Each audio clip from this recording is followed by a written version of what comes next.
Guys, what in the world is going on in Florida? My God, things are getting from bad to worse. What is going on with these truck enclosures? As part of my morning routine, I usually wake up, open up the app, and start reading articles. Now, I have seen two articles of two different trucking companies in Florida going out of business in the last week. One of the companies, a fairly larger company, 455 trucks, and the second one probably around 30, 40 trucks.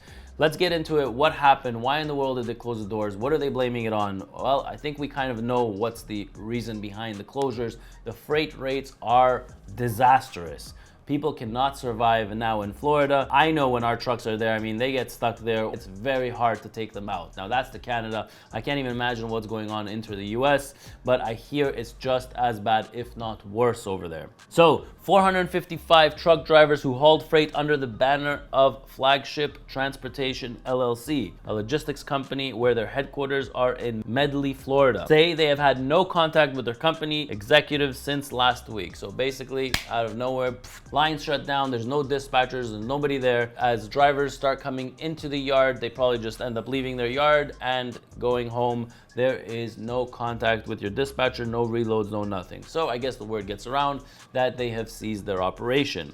Now there's two different types of people of how they seize operation. I think every company knows, and every company knows when that day is coming or if it's about to happen, right? Now there's some companies that will minimize the damage, warn everybody, let everybody know, and slowly have an exit plan. And then there's other companies that if they go down, everybody goes down with them, in other words. So in this operation, I mean, what I don't like was that I read that they told their drivers that they're switching banks. And while they were switching banks, they converted drivers and owner-operators pay from direct deposit to checks. So what did they do? They gave people checks, and those checks ended up bouncing. So they bought themselves a little bit more time, causing a lot more chaos and a lot of people stranded without pay. So some drivers are owed $5K, and then there's other owner-operators that are probably owed a lot more than that, maybe in the $15,000, $20,000 mark. What's going to happen with all their assets? What's going to happen with all their equipment? What's going to happen with the yard? I have absolutely no idea, but I will keep myself updated on the story of what happened and why it happened. Does anybody have any information about this closure? Why it happened? What happened? Is anybody still in contact with them? Let us know in the comments down below. Now, a second trucking company in Miami. So this company actually filed for bankruptcy protection. So I kind of like this better because they didn't just close their doors. They didn't just leave everybody stranded. They actually filed for bankruptcy protection. It's a Miami-based trucking company and freight brokerage, and they also have a CDL training school. So they filed for Chapter 11 bankruptcy protection. Now, what does that do? That usually basically means that anything that you owe until today, you will have X amount of time to pay for it, or people will have to settle 20 cents on the dollar, 30 cents on the dollar. It is not really good when you're a creditor, but for the trucking company, it can actually save them from going out of business. According to the website, Solar and Solar Hauling was founded in 2011 by two brothers. They are currently running 22 tractors and they have 42 drivers. So why do they blame the bankruptcy or the fact that they need to go under bankruptcy protection? So obviously freight rates are extremely low, fuel prices are extremely high, and that's why they are being particularly difficult. And the last 12 months have been extremely difficult. The cash flow has been a problem. Obviously the high fuel prices don't make anything any easier.